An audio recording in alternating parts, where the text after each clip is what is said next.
big or small, or if you're rich or poor, friends, we cater for one and all. So all of them we're talking, they either drunk or they steering mad, or maybe they forgetting Mr. Universe belongs to Trinidad. And yet we have men of talent and skill, with high hopes of improving still. And if you think all this is a lie, the mighty sniper won't tell you why. Now our steel bands is the best talent in this world. Like calypsos or stories are told, which is written to touch your soul. So Trinidad, this lovely land of my book, small but overwhelming in work. And as you know, Carnival is the greatest frolic on earth.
Um, yeah. Audio Parliamentary. I put on the damn mic.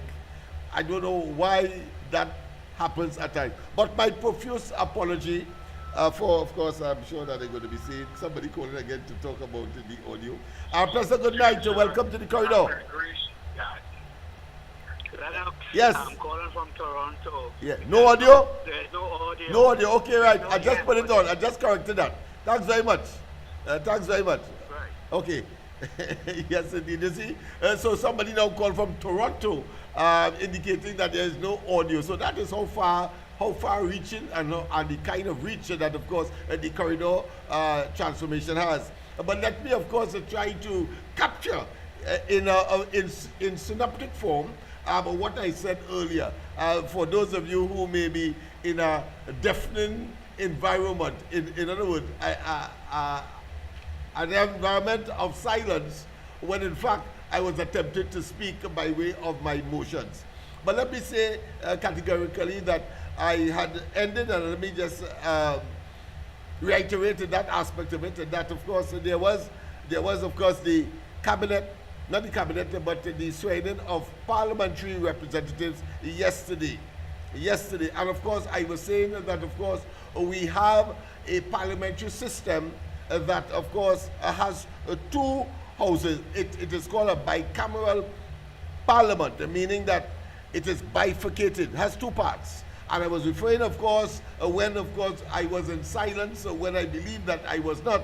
Let me thank those persons who would have, of course, recognized that for our early, because next thing, we have a whole program of silence. You know that we refer to, of course, the early days of motion picture when you had no song. Right? What you had was, of course, the people, of course, engage in gestures and action, and you have to interpret it. But let's go straight to the line. I hope it's not one to remind me that there was, of course, no audio. Professor, good night. Welcome to the corridor. I was just calling to tell you we're not hearing you. All right, good. I think it should be better now. All right. I just corrected it. Let me just make sure that there was, of course, no audio. Professor, good night. Welcome to the corridor. All right, good. So I'm just reinforcing our internal, what I consider to be monitoring system for quality, of course, control. Once again, my apology for the non-presence of audio. I know that the video is beautiful. I'm seeing it on the screen here in front of me, and of course we have a studio audience as well, which will build over time as people get to realize the beautiful work that is being done here right on George Street on the corridor transformation. Yes, a program, of course, that is designed to not just inform. I want to say I prefer not to go on the level of entertainment, but certainly to deal with serious issues in Trinidad and Tobago, and in particular, of course, along the east-west corridor. That is very important to the corridor transformation and the organizers there. Let's go to the lines. Professor, good night. Welcome to the corridor. Good afternoon, my brother. Good evening. Yes, man. To you and your people, Mr. Ricky Taylor, and a vast crowd of people. How are you? Well, of course, in the best of circumstance, I would, if I have to give myself a grade from 1 to 10, I would say I am at, of course, 10 being the highest. Then, of course, I'll give myself a 7. I'll still even back 3 because, you see, I have some expectations. I wanted to be able to deliver to the people. I also know that the people may be tiring of promises and non-delivery. So it is as against that background, I'll give myself a 7 rather than a full 10. But I expect that in the fullness of time, I'll get a full 10 where the people are satisfied, you are satisfied that they are satisfied, and that you would have, of course, a person like myself would have delivered that which, of course, so the people expect. Yeah. You have a fiery woman in front of you as a guest, because I'm watching the surroundings, I'm watching so much of people walking into your office. So yes, man. I just want to know what you have for the people, because you're in Parliament. You talk to all the rich people, all the big people, and you tell them that love is here. The part of the coalition of love. Yes. So what can you tell them in Parliament and to tell the people that's what they have to look forward to of Lavadil for Lavadil? Yes, man. Thank you very much for that contribution. All right. So, people, of course, I was making the point before the call. Of course, the caller was in all very graceful, very appreciative of what we have been doing. Of course, some say 8 days a week, and of course, a week only has 7 days. But some say 8 days a week because when we look at we are on, of course, on a Saturday, Sunday, Monday, Tuesday, Wednesday, Thursday, and of course, my sabbatal day, my respite, so to speak, on a Friday, but then back here on a Saturday. And some say that the corridor transformation appears to be, of course, on for 8 days a week, and not, of course, the what is considered to be the scientific or the traditional or the accepted 7-day a week. Of course, we could be very philosophical, you know, because really and truly, there is no time. Yeah. Philosophically, time doesn't exist. We're going to talk about a little more of that in the future. Because you see, a time really is your consciousness of something getting old.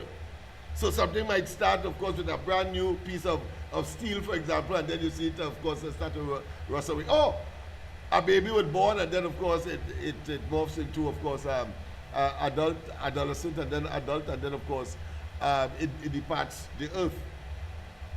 But, of course, it can also be the consciousness created by man to, of course, divide a day into, of course, 24 hours.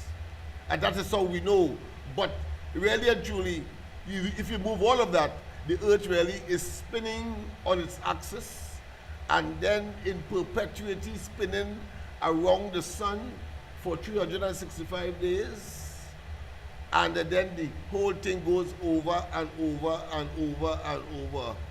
And therefore, in such circumstance, philosophically, time doesn't exist. But of course, for human beings to exist and to interact with each other and to develop institutions and so on, then of course they have to create something called time. We will look at that in due course. And of course, and I wanted those students in particular, when we of course approach or broach that particular subject, we will look, of course, about at the same time the calculation of time, because that will be part of your exam. And let's go to the lines. A pleasant good night. Welcome to the corridor. Hey, Lennox. Hey. To you as a guest. Yes, man. Hey, me good? Loud and clear, my friend. Loud and clear. All right. Now, remember, I the first man talk about that merit pointing with Sharon Inglefield, right? Yes, yes. And I say she took to the feeling for she son who died so long ago. Yeah. Right? And he'll deal with she after that. And then Robert, all of a sudden in the opening of the president talks about well, she was more saying that there is demerit in removing the demerit point system. That's all. Imagine that. Yes, you say that. Yes, brother. Yeah, because 24 years ago and she never overcome that. But that's your problem. If you can overcome something like that. That's right. But my point I want to make to you, Lennox. I'm not also it's really 1% still in control. Yeah. Right? So they're attacking in full force and look at it starting from the president. So push that shit in the opposition head. And Becker's on the side. She ain't supporting it. And we can call them independent senators while she appoint. Is he saying me done? Well, I think the Prime Minister was so apt to, of course, that possibility that she did make reference to independent senators who may not have been independent. And of course, that could only come from experience. Experience being, of course, the best teacher. Yeah. So I want to tell the Prime Minister tonight, yeah. You have a 3/5 majority. Use it to its fullest advantage. Because these people coming after you. And look where to start from. Up in the president's office. Imagine that, boy. Yeah, well, I'm sure that you don't have to remind her of that. She did, in fact, make reference, and she said that she's a different person on this occasion, having gotten, of course, a second bite at what I consider to be the governance cherry. And clearly she decides to make use of it. And no one will, of course, sidetrack her. Well, I see a little on the television tonight that make my heart feel good. Yeah, man. She removed Roshan Bajram. Yes. All right, hold on, Mr. Rima. We have another caller on the handset as soon as we are finished there. She said Roshan Bajram on leave. Yes. And the Alchin pushing in and said he wasn't over that. She said he had 66 days. All right. Well, of course, we have quite a lot of people trying to get in, so we'll have to... Yeah, all right. So you can call back. All right, my friend. Yes. Thank you, Thank you very much. Yes. Okay, no problem. Pleasant good night. Welcome to the corridor. Let Ricky Taylor, your sidekick. Let what? Let Ricky Taylor monitor the program on his phone. No audio. Yeah. That was earlier. We have it now. We have it now. Okay, Yeah. check it. Yes. Thanks very much. Yes, we were informed by about 3 persons already. So thanks very much. I made a mistake by cutting him off early. I thought another caller would have been making their substantive contribution. But thank you, of course, nonetheless, for that quality control intervention. But yes, indeed. Maybe, of course, we may have to, of course, start all over. Let's, of course, say that all of us are patriots in this country. Any one of us, of course, that have a love for Trinidad and Tobago, have a love, of course, for our development, a love for the various institutions that would, of course, be responsible for how we fashion and how we become conscious and how we are become aware of course, our responsibility, and most importantly, to, of course, have a unanimous move towards, of course, not just development, but, of course, to engage in activities that will, of course, redound to the general and overall advancement of Trinidad and Tobago. Boy, all right, I'll have to go to the line. Pleasant good night. Welcome to the corridor. Yes, good night, Mr. Lennox Smith and Mr. Taylor there. Yes, good night. Good night. Well, I look at the opening of the Parliament. It was really nice. Yes. I saw people there at the square, a lot of Tobagonians greeted Ms. Bissessa, a lot of handshakes, and people sang for her, songs of praise. Then they sang When UNC Win, Everybody Win. That was the Tobagonians. And it was really, really nice. She tried to shake everybody's hand. Yeah, I saw some so people in blue there, and I was wondering for a moment. I love you. But I realized that blue was Tobagonians. But go ahead, my friend. Yeah. Anyhow, I want to clear up the thing that we spoke about last time about the gas. Oh gosh, the volume, I had to lower it. All right, but I did. I hope I didn't burst your ear. No, not yet. But I did. Yeah, but I did. I have one my speaker box. Oh, I see. Go on, boy. That's real loud. Yeah. Anyhow. Yeah. No, last time you said you don't want any long talking and discussion about the issue. You said you would check it out and come back this Saturday and we will have a map. Yeah. So I hold up on Mr. Faizabad. So I want to continue on that part with Mr. Faizabad. All right, go ahead. Right? Now he made some mistakes. I did and get the a map. mistake was he was saying that Colombia is in that vicinity when you leave Suriname and Colombia and all that. Colombia way off. Yeah. Colombia in the west. Colombia by the Caribbean Sea and the Pacific Ocean. And even Brazil, right? By Guyana in the south. And we wasn't talking about land boundaries. We're talking by sea, right? So, I don't know if as a woman you're trying to tie me up, but you can't tie me up and mislead me. Sorry to say that, I don't really attack people, but it was very misleading, and I always notice you get trouble in explaining yourself and things. You just go all over the place and climb up the mountain and go around, and it is the trouble in catching what you're saying, you know? So I just listened to you. So it was very misleading for him to mention Colombia. Colombia going quite to Central America by Ecuador and let's say Panama. Then it have El Salvador and Guatemala all by there. So you're way off course. You have to take your time and things. So this is where we really need a map to direct people And I want to tell Mr. Pfizer about that same economic zone you're talking about too, where you feel is Guyana, the shaded area. Nicolas Maduro said that is his place. Right? So people have to understand it. All day, no thing can pass there. He done make that clear. Right? There is Guyana. That Essequibo, Venezuela. Right?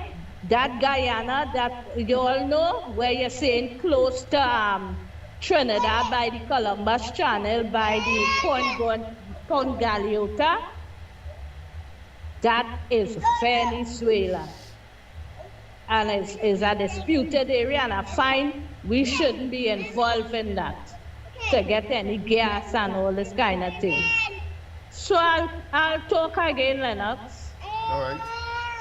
Thank you very much. Thank you very much. Let me just make sure that we have the map in the background. Yes, I have a map. Of course, I've not animated it.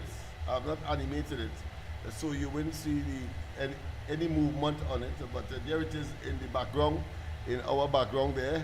So I did do my preliminary research, but of course preliminary meaning that I have not focused on it because of the let's say the overwhelming import or importance of the event yesterday that of course preceded, or should I say overwhelm anything else, or would have of course taken over any activity or any issue that we would have had outstanding or to be addressed. But certainly tomorrow night I will of course bring more detail, but I just want you to see that in fact I did in fact organize the map of course, and all of what you have said tonight we are going to confirm. Yes, indeed, I accepted that, of course, a piece of Colombia is, of course, in the Caribbean Sea, per se, of course, and therefore that part has nothing to do with the Atlantic Ocean. Whilst, of course, a piece of Trinidad will be in the Caribbean Sea, and, of course, the Atlantic Ocean in the northeastern part of the country, Toco, etc. we are talking about would be in the Atlantic, as well as Barcelona and so on will be facing the Atlantic Ocean. But Guyana, of course, is strictly in the Atlantic Ocean, has nothing to do with the Caribbean Sea, and as well as Suriname, as well as, of course, French Guyana, and indeed, of course, Brazil. So, yes, I want to make certain that we are clear that, of course, we are here to do our homework as well, and therefore we are going to, of course, disabuse any, of course, notion that people may have. I am not as unkind as anybody else would be. I'm saying that people make mistakes, and just as me, I didn't want, of course, to make any mistakes. So I say, let me do the research before, of course, we come back here today. But of course, as I said, it is preliminary because what I want to make sure is the area called the Columbus Channel, which of course is between Venezuela and Trinidad and Tobago. Yes, there is, and of course the Serpent's Mouth, we know that, and of course the Dragon's Mouth as well, where of course always, of course, either connected to or a piece of land jutted into Trinidad, or well towards Trinidad, and therefore, of course, we have had those three things: the Columbus Channel, the Serpent's Mouth, and of course the Dragon's Mouth. But let's go to the lines in the meantime. A pleasant good night. Welcome to the corridor. Pleasant good night, my brother. Yes, my friend. Watching the program, your song is nice. Thank you. Remember this. Remember all these details. My Honorable SC Prime Minister Kamala Bishara said that we are looking to these things.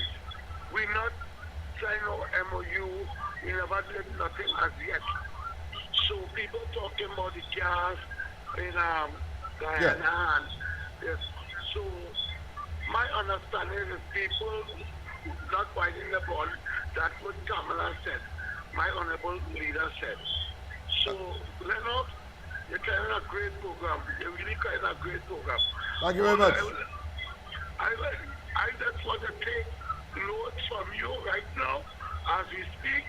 But my Honorable, as he said, is that everything will be okay. So I just call it my last call for tonight. Enjoy your night. I'm watching the program. I'm lucky and listening. Thank you very much. It's the only program you can watch, of course, from 8 o'clock to 10 o'clock. Every night except, of course, a Friday night. But let's see if we could, of course, start from the comments, because, of course, we started with a patriotic song, and I think we should revisit that, and let's formally, of course, start the program. Let me say, of course, a pleasant good night to all and sundry, East, West, North, South, Central, our friends in Tobago, and wherever you are, streaming on the World Wide Web. A pleasant good day to you. Yes, this is, the Saturday edition of the Corridor Transformation.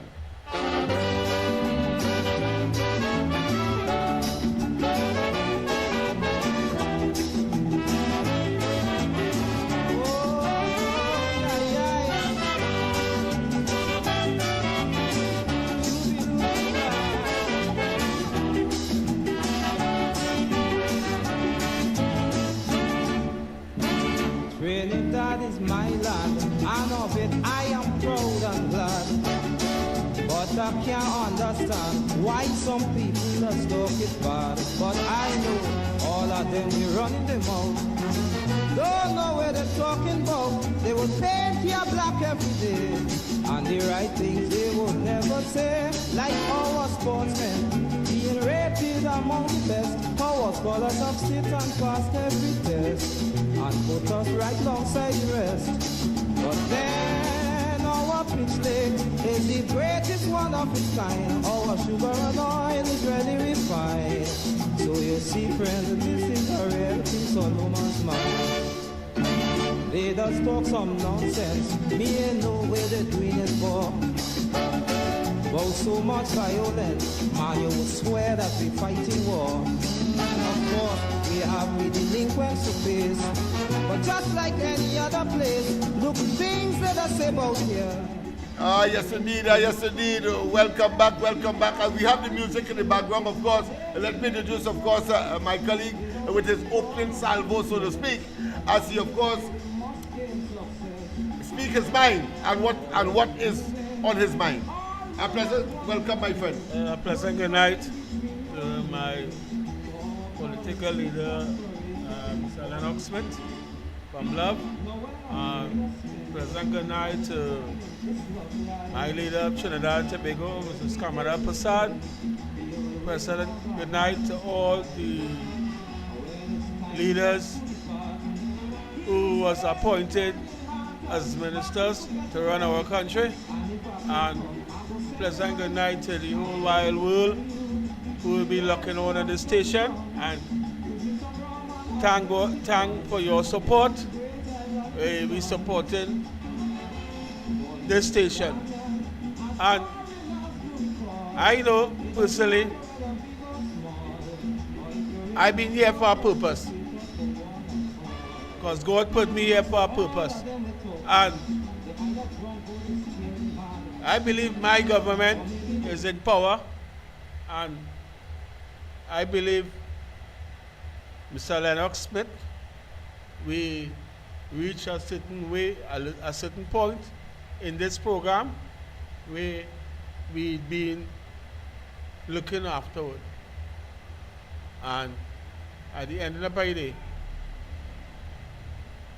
I have my business to study, and I mean, I enjoy this program 100% and more.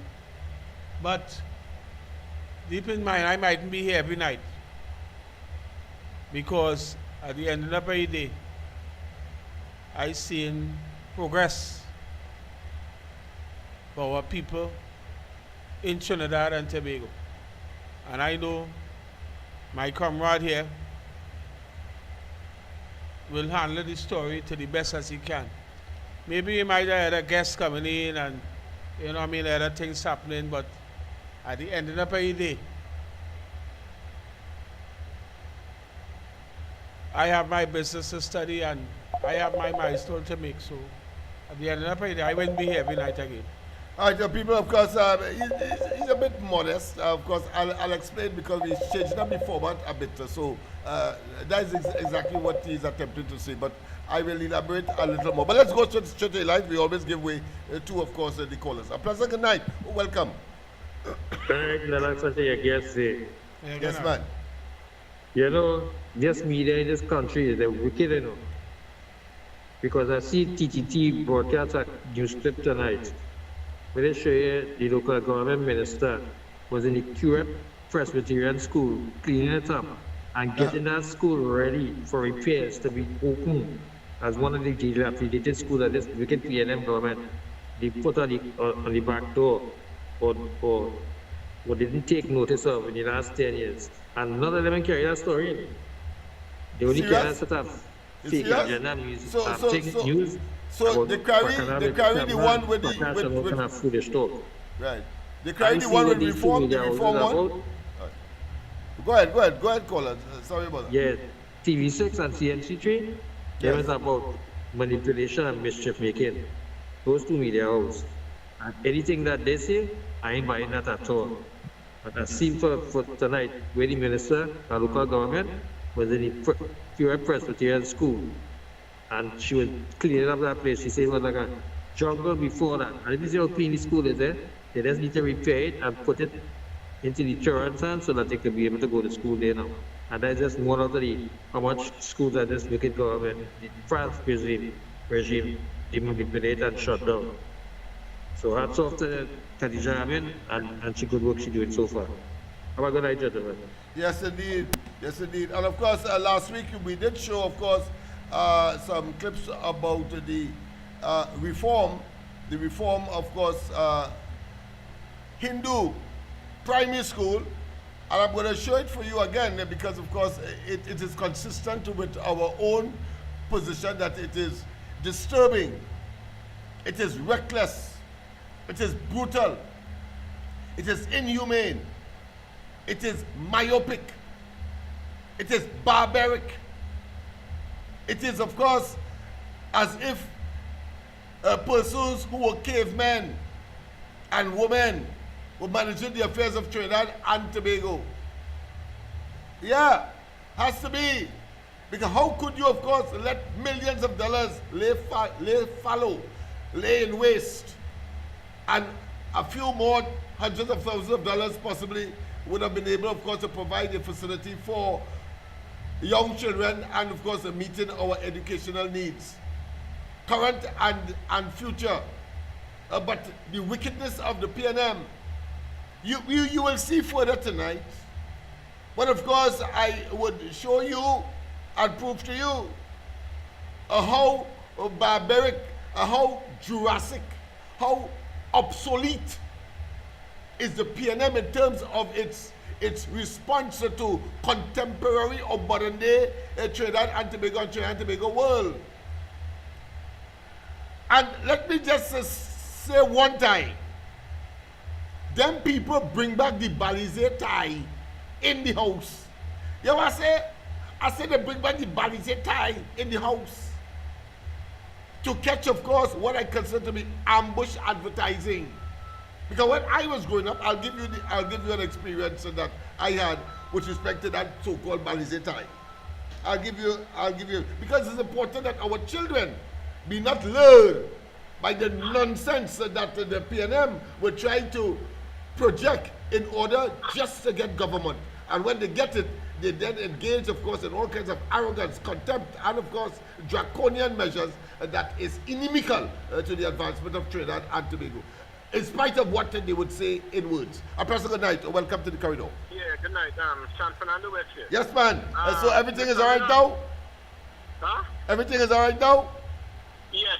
Yes, good. Okay. Thanks for that confirmation and thanks for that heads up earlier. Go ahead. We must understand something, you know. I'm not seeing in Penelope Beckers as yet that euphoria that she wants to carry Trinidad and Tobago forward. She, in the opening of the presentation between the two leaders, Kamala Prasad Bisesa and Penelope Beckers, what I notice is this. whilst Kamala is talking about moving the country forward, Penny Beckles chose to go down the road of next 5 years PNM will be in power. But she's not giving us anything to prove that she's worth the salt. She's worth putting that there. So, but we must understand this, The media also is I want to say this. Remember when the NER was in power, that last caller who just called it. Remember when the NER was in power, I'm not calling names, right? There was a particular journalist who was writing stories against the NER for everything that the NER was trying to do and move the country forward. He took a negative stance. When the NER lost, right, and Pandey came into power, right, he and that same journalist had a falling out, and I think he lost his job due to that. But that same journalist came back afterwards, after he lost his job, called a meeting here in San Fernando to see if he could coerce NER people into getting back his job, and they walked out on him. Mm-hmm. They actually walked out on him, you understand? Yes. So media, I don't know what I cannot understand what the media is really trying to do, because they're not. Are they for good governance or are they not? Are they for good governance or not? Which one it is?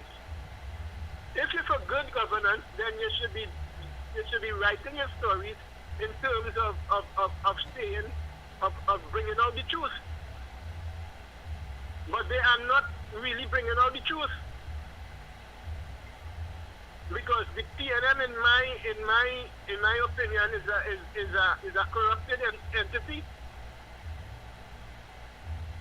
You follow where I'm coming from?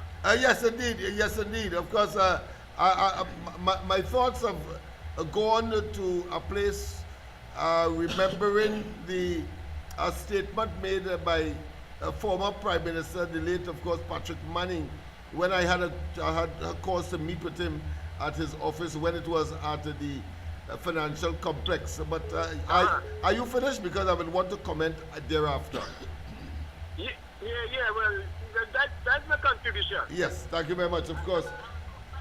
Yeah, you see, I agree with the caller on his perception, because of course it appears that all they are concerned with is, of course, being in power, and when they get the opportunity on the behest of the people and to act on behalf of the people, they appear to pervert that and divert into, of course, areas that are inimical or dangerous for not just the people, but for the country as a whole. And we saw that over the last 9 years. That's not waste time. You see, when I had the meeting with Manning, late Prime Minister, head of the PNM, he said something to me that resonated indelibly in my mind. Can't forget. He told me after, of course, I sent him a letter, after which he invited me, of course, to meet with him. And in that letter, I said that if the present government are talking about in the 1991, consequential of the 1991 elections. And I said in my letter, because of my community activism, and of course, focusing on Laventille. And remember that time, 1990 was fresh in our minds and in our memories. That there was an attempted coup that, of course, destabilized and caused ultimately the NAR administration not just to fall, but NAR itself to be, of course, a history. Because that is what it is. Let's not waste time. But the fact of the matter is that I wrote to him saying that if places like Laventille, East Port of Spain, and East-West corridor troubled spots, as the police will identify, called crime hotspots. And action is not taken to remedy, to ameliorate, to improve their physical and their psychological and social conditions. Expect another coup of that type. He didn't like that talk at all. So he called me in a meeting and he said, Mr. Smith, I don't respond to such abrasive language, you know. So he made my mind, well, what the hell are you doing here in front of you? But I was in my mind, I couldn't tell him that, he's Prime Minister. But of course, it did sound logical to me. And then of course, he went on to say, don't make joke with politicians. Whilst for some is a joke, for them is bread and butter. Understand what I'm saying here?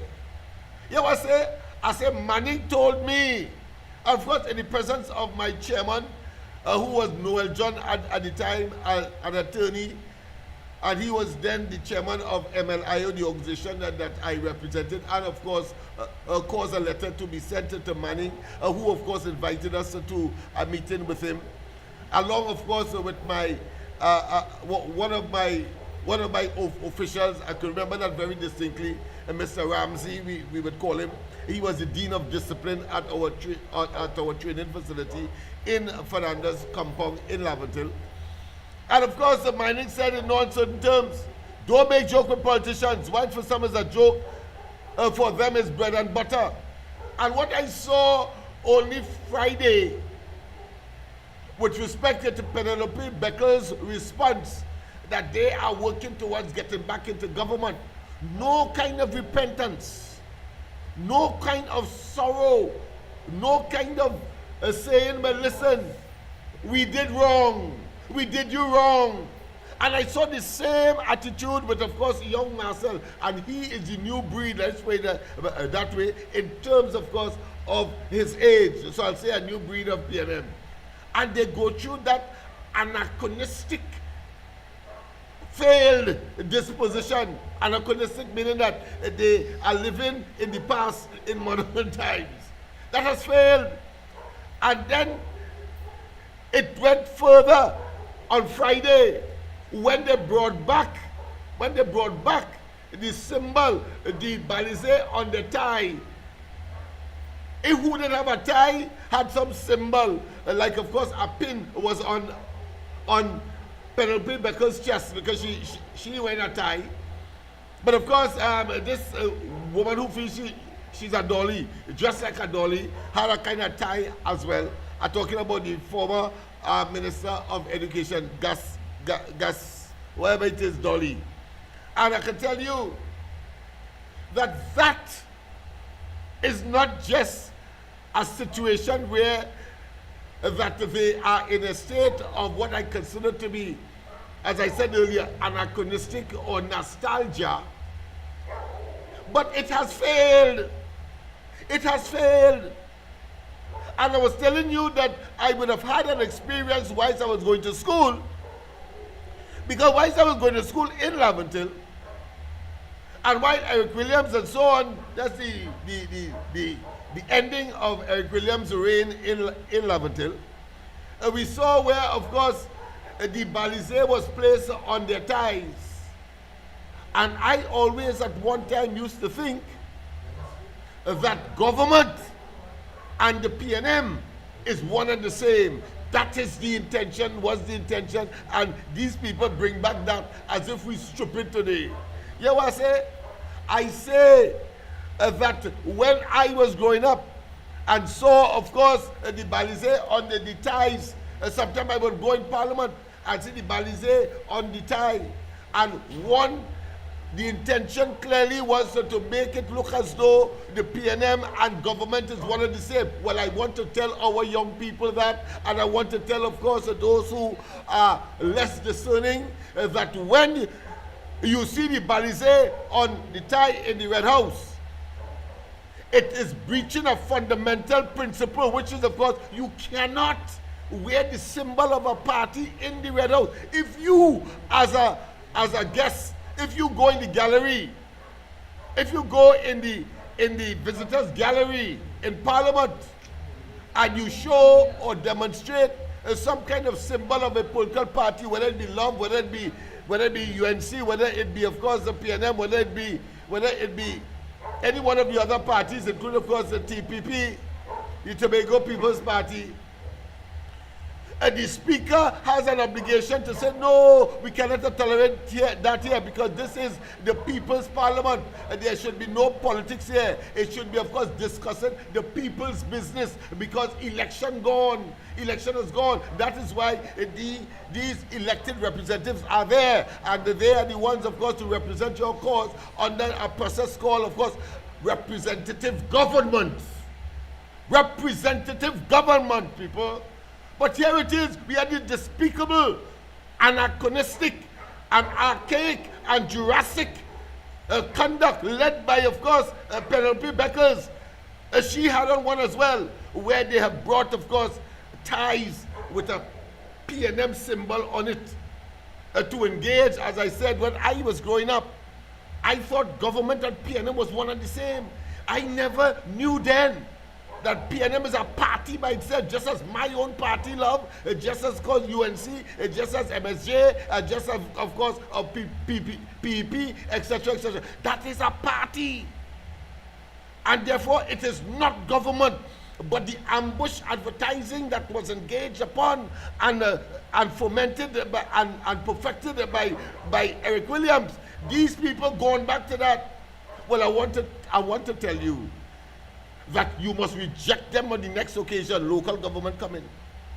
You must reject them for that propensity, that inclination to, of course, try to fool us and to make it look as though PNM and government is one and the same. No. PNM is a bunch of scamps. PNM is a bunch of rapscallions. PNM is a bunch of miscreants. And they have demonstrated that in no uncertain terms, particularly in the last 9 years.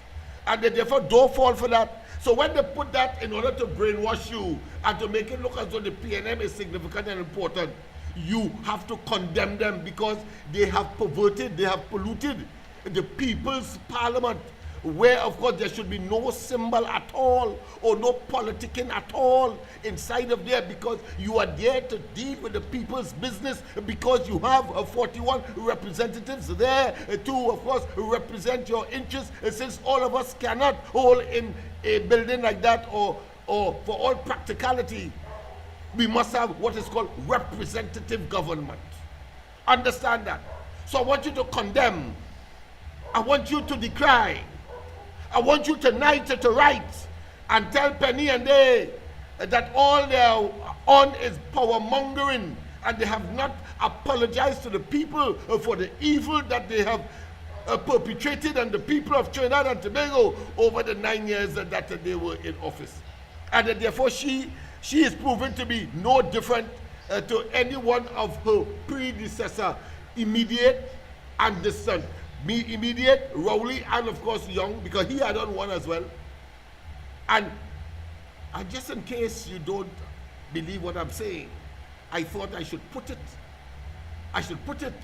graphically, but of course in the form of a video to, of course, make you understand that PNM is a party that is corrupt, evil, wicked, diabolical, and its symbol is the balize. They cannot use that in the Parliament to try to suggest that Parliament, government, and them is one of the same. You will not see that with any of the opposition, including, of course, the UNC, or indeed the two representatives for Tobago. You wouldn't see that. That is the level of rapscallianism and the level of power mongering that these people are engaged in. Let me just indulge you here as to what I'm talking about in terms of that disrespect, and that macabre, and that wicked.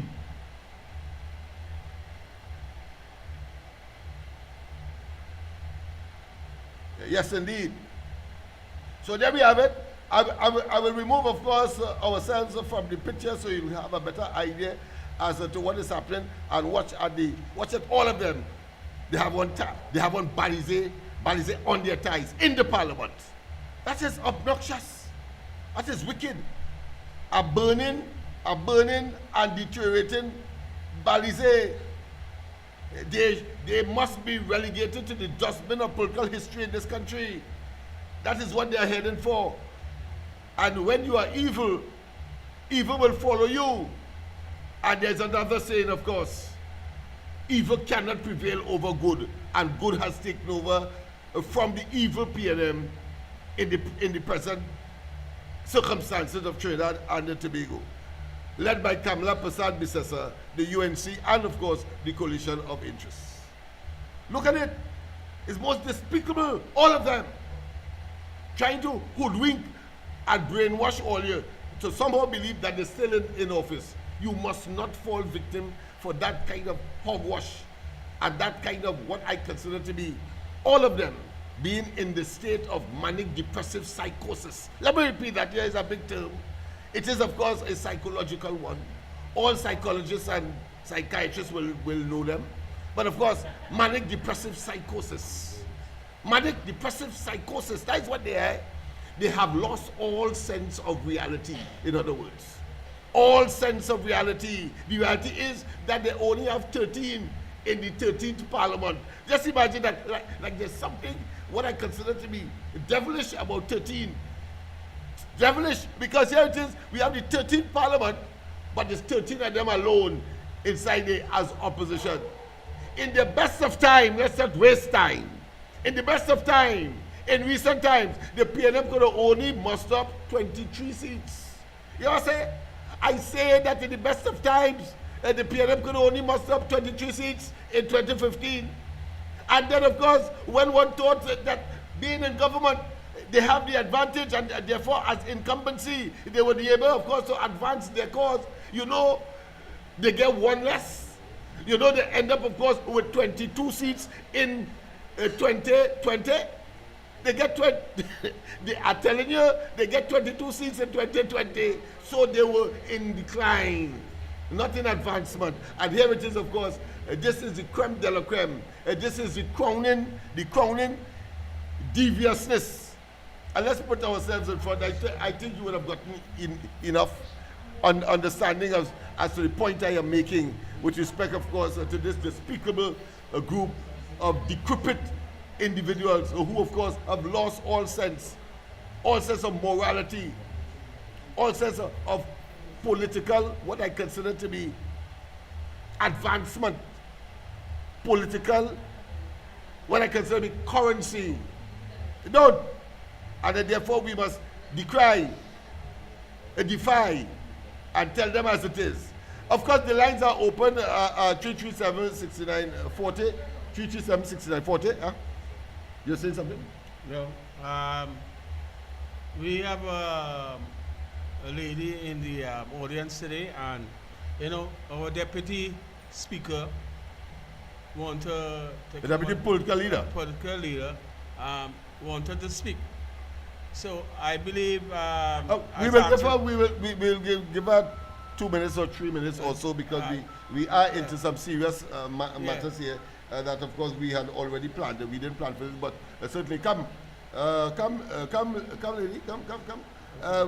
We are a community-based entity as well, and we will deal with all and sundry. A pleasant good night. Welcome to the corridor. Come on, sit down.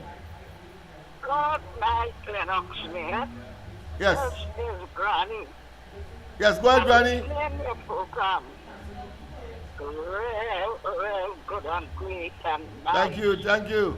I say God bless you. God bless you. About this program. Yes. I was listening ground report with all you. I was listening to you and Heavy. I Yes. listened to you. And let me tell you something. You doing Yes. a very, very different and great job by exposing everything.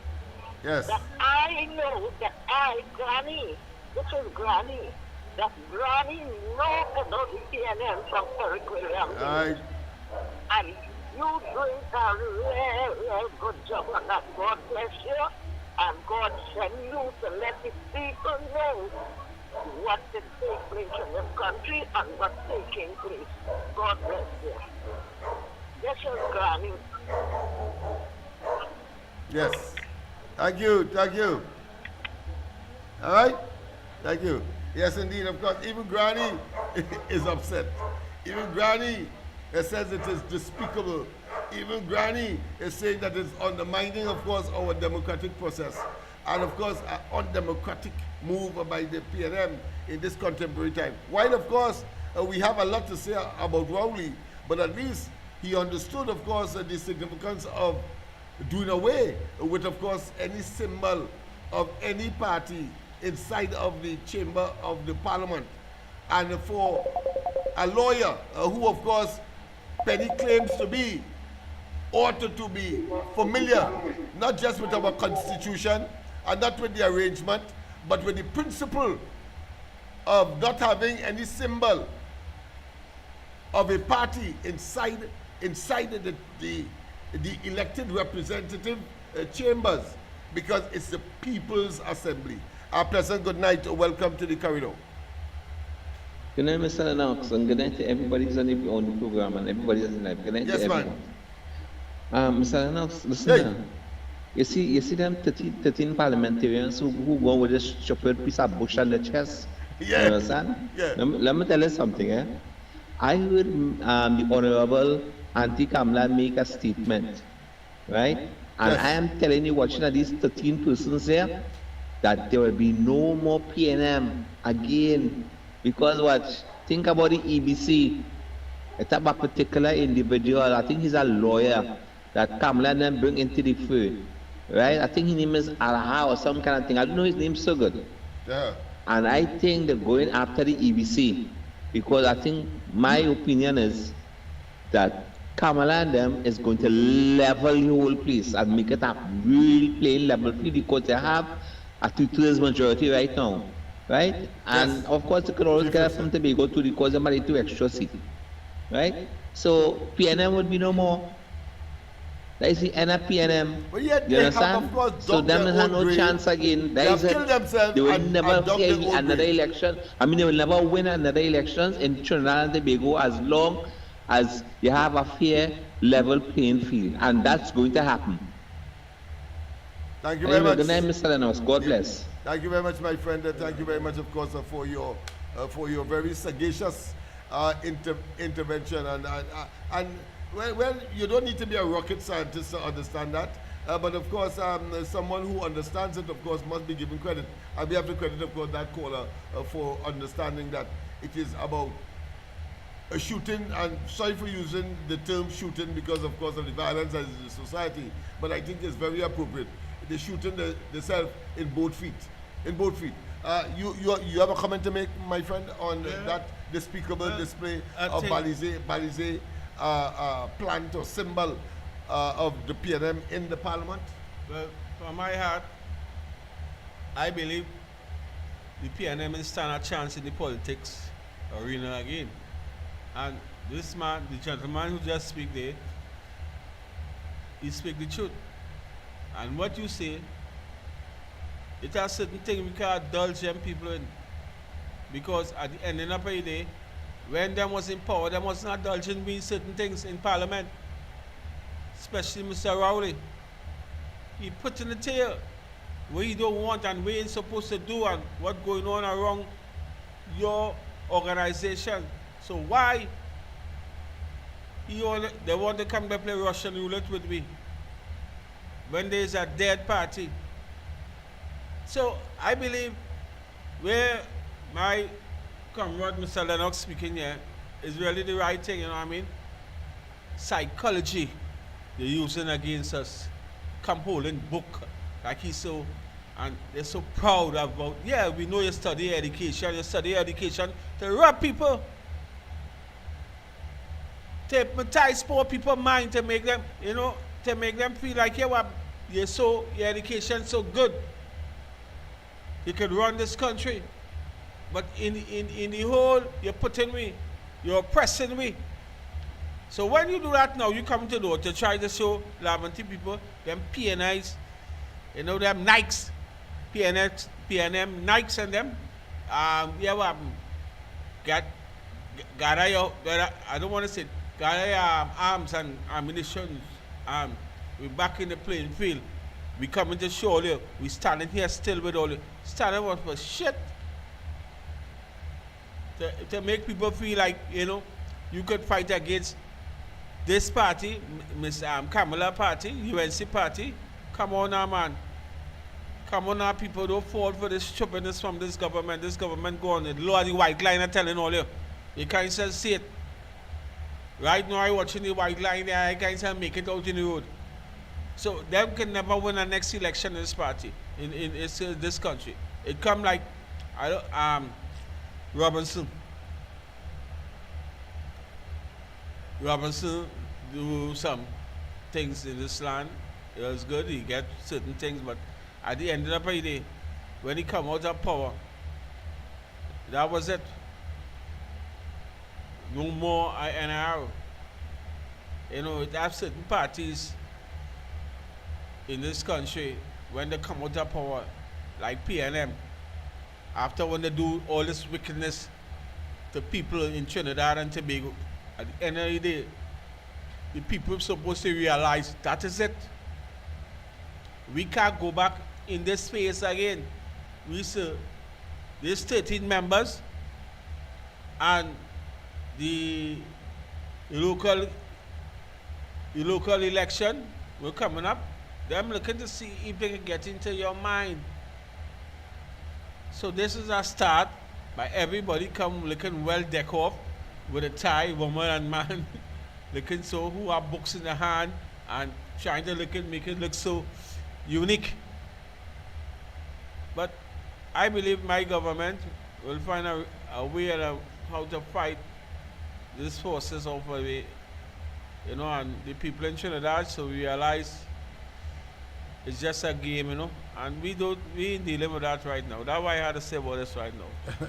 Yes, indeed. Yes, I express and empathize with your frustration and with your amazement and with your consternation and with your almost discombobulated sense of, or to make sense of what has transpired there. I could never believe anybody in the PNM, particularly the leadership, would have contemplated such a self-destructive, or put another way, ensuring that the final nail in the destructive, or should I say, the dead coffin of the PNM has materialized so quickly. In fact, it appears to be a standing joke in the parliament. Because here it is, Kamala Prasad is standing strong, standing powerful, so standing, of course, as the epitome of resilience, prowess, intellectual, of course, what I consider to be agility. And here it is, she was able to quip, making a joke of Sojong. He said, there were people who stood right here where I am, meaning as Prime Minister, and was only Prime Minister for one day. I would have hide my face in shame. If I was young and in the entire PNM, I would have walked out. Because, I mean, that is huge embarrassment. Remember, Rowley told us and regaled us, of course, with the prowess and the potency of the PNM, and that, of course, is the best party, and that they were there the longest, and that they did this and they did that, and so on. What we know for sure is that the amount of time they were in government and the length of time that they managed the affairs of the country, Trinidad and Tobago ought to be the Singapore of the West. Let me repeat. Or the contemporary Dubai. What we saw was, of course, resources that went through our coffers, the central bank, like several doses of Epsom salts. Yes, and therefore we had to relieve our bowels regularly. So there was nothing to sustain. And when we look around, what we see is a decrepit, a country heading for failed state, and a typical banana republic. That is what we have seen. It's billions of dollars. Not one of the other Caribbean countries was able, including Guyana, was able to come out of the box as quickly as we have and provide ourselves with the God-given resources and monetizing it in such a way for our development as a people. And what we have is the PNM being, of course, clearly being metamorphosized. Being, of course, like a chameleon. They change into different forms, but only for the purposes of stealing our monies. How come Trinidad and Tobago is not the Dubai of the West, nor the Singapore of the West today? How come we are in such financial straits? How come our economy has not been diversified, having regard, of course, to the fact that every one of them would have known that oil and gases are wasting assets? How come it's only now they're talking about renewables? How come they could not, of course, engage in a hybrid energy, what I consider to be security mechanism, so that our young people can continue not only to develop and not only to love, but also to be patriots of Trinidad and Tobago? How come? How come? We must ask ourselves. And therefore, in such circumstance, we are saying that the PNM has done us evil. Their Luciferan propensity, their devilish, in other words, inclination is such that never again can we trust or repose any kind of responsibility for managing our affairs in this rapscallion bunch. Yes, indeed. And therefore, as we move forward, there will be more. I am certain that while, of course, it may not be bellowed or not projected, and while, of course, we hear people like Al-Rawi crying wolf, saying how they're coming after them, and somehow he's so stupid when he says that people in CPEP and URP are going to be victimized. Obviously,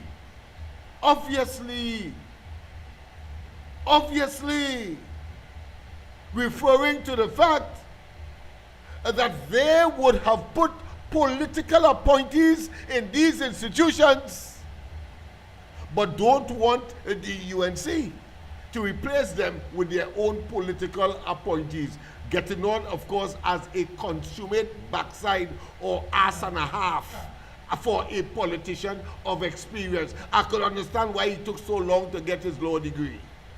I could understand why. He seemed to be, of course, in cognitive, intellectual, and cerebral decline. Yes, indeed. And I want to tell you, the UNC will have no qualms in replacing those political appointees, whether they are in CPEP, whether they are in URP. I talk about political appointees, not the ordinary Joe who will be going for 10 days or, of course, seeking assistance. No, we talk about political appointees. People who are placed there to manage their nefarious and rapscallion and evil and criminal agenda. That's what we're talking about. And don't tell me I don't understand that, and you somehow you believe Al-Rawi and his, of course, self-serving fit for his own purpose, what I consider to be babblings, cacophonous babblings. That is what it is. because go and tell Trump to bring in Biden operatives in his administration. How long you tell? Pleasant good night. Welcome to the corridor. Yes, Mr. Lennox. After I finished talking to you, I heard a man say that they ain't signed no MOU as yet, no memorandum of understanding done. Well, I thought the lady, the Prime Minister, Ms. Kamala Persad-Bissessar, and her organization there, I thought when they make a promise, they just comply, they just come up with it. These people going full speed ahead with the old talk with gas and all of that. Look, Mr. Mulilal going to talk to the US about energy, but I don't know what's going to happen. Because I watch and realize everything, I know everything with them rest of prime ministers, where they summon, and they summon him to talk to him, and it will be a different story when he come back. What people have to do is watch the geopolitics and stop talking bullshit and trying to tell me a set a different story and all kind of misleading talk. When I see mistake and people going a wrong way, I talk in. Because if I make a mistake, the amount of bash I will get all on the chat and a set of bullshit talk. You understand? So as long as I could cool down the bullshit with them, I doing it. Yeah? Nobody are coming around me with a set of foolish talk and making excuse and powder puff for no party. I ain't no party. I ain't no party again. I done that. I give enough info and contribution, and them slit a shit snake with us beyond the chat like all now. I do business. I do business. When I see things going funny, I come in to deal and I laughing. You understand? I get all kind of shit and laugh and thing for talking the truth. You see the truth? They can't handle the truth. And the truth is, no gas can pass by Guyana to come here, because that part of Guyana in the Essequibo out in the north there, in the Atlantic Ocean, is Venezuela owned. Venezuela always claimed the Essequibo. If you see how the people had a place, and Guyana don't know what they have. If you have piece of land, Lennox, and you leave it for 25 years, and in that 25 years somebody claim it and go on it and build a house, they plant it, or they put animals on it, and after 16 years you could apply and get it through the Property Ordinance Act. Who the land belong to, Lennox? Go ahead, make your point. I ask you a question, you know about them things, I hear you talking about things already. Like that in the past. I say, who owned the land? Well, notice you talked about a particular act, and under that act, then it means, therefore, after 16 years, there is what is called adverse possession.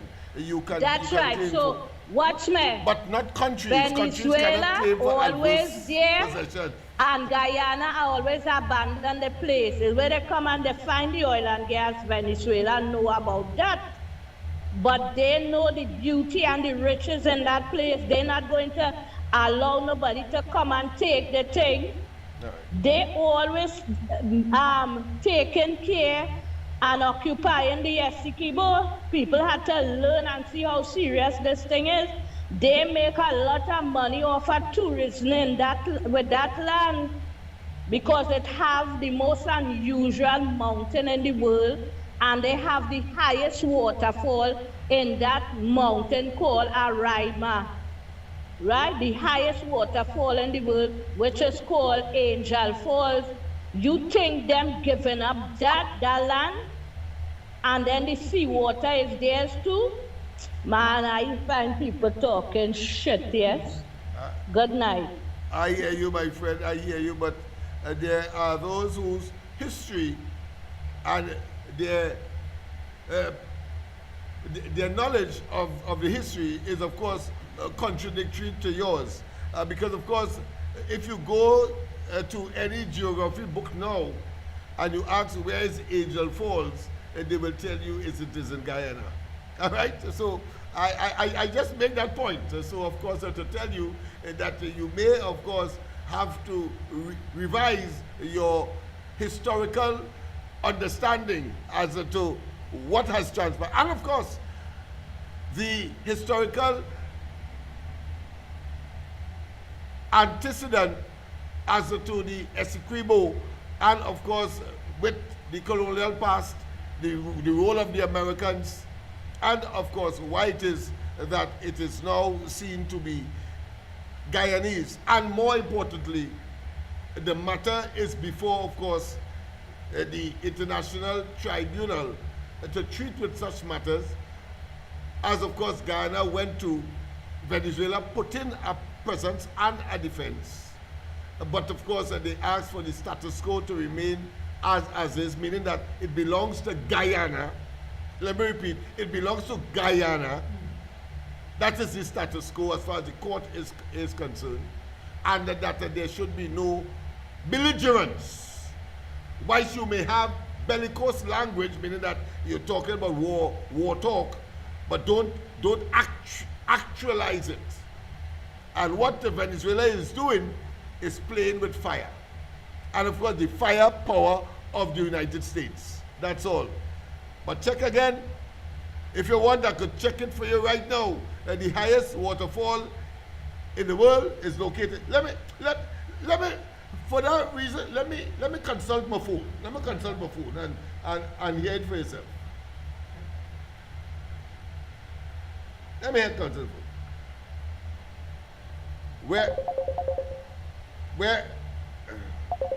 Where is the highest waterfall in the world located?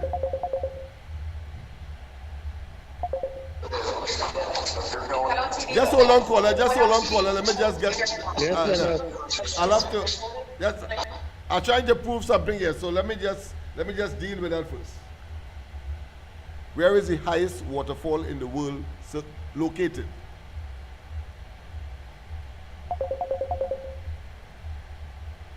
Let me ask a question. Ask a question again. In which country is the highest waterfall in the world located? Angel Falls.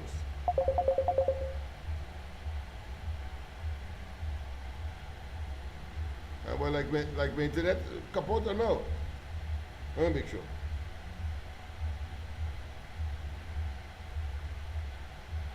Where is the highest waterfall in the world located?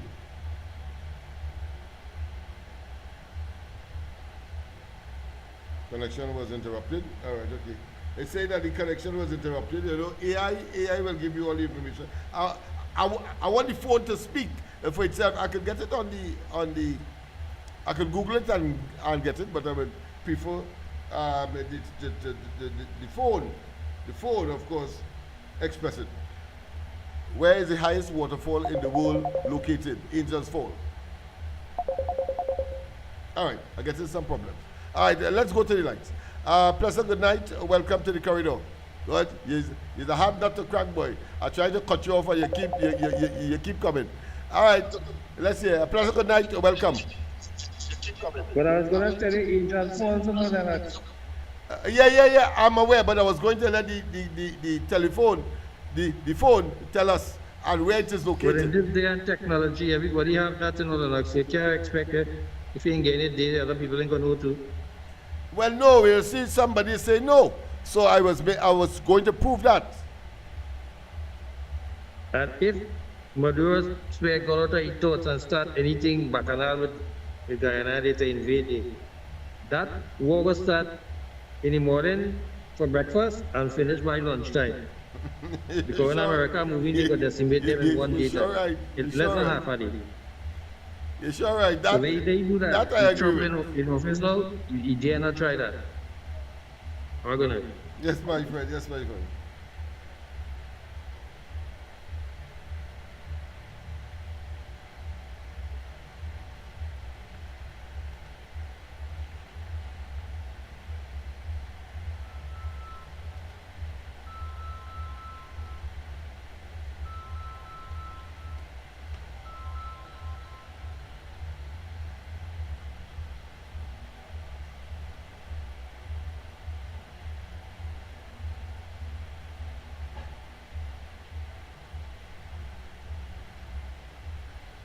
Hey, boy. Hello? Hello? Go ahead, caller. Go ahead, caller. Hey. Hey. Yeah, hearing you. Right. Let me establish a few facts here now. As you write for this, the Angel Falls. Yeah. That is in Venezuela. That is. Yeah. I seen that now. Yes. I single drop. I show falls. In Guyana, I forget. Hello.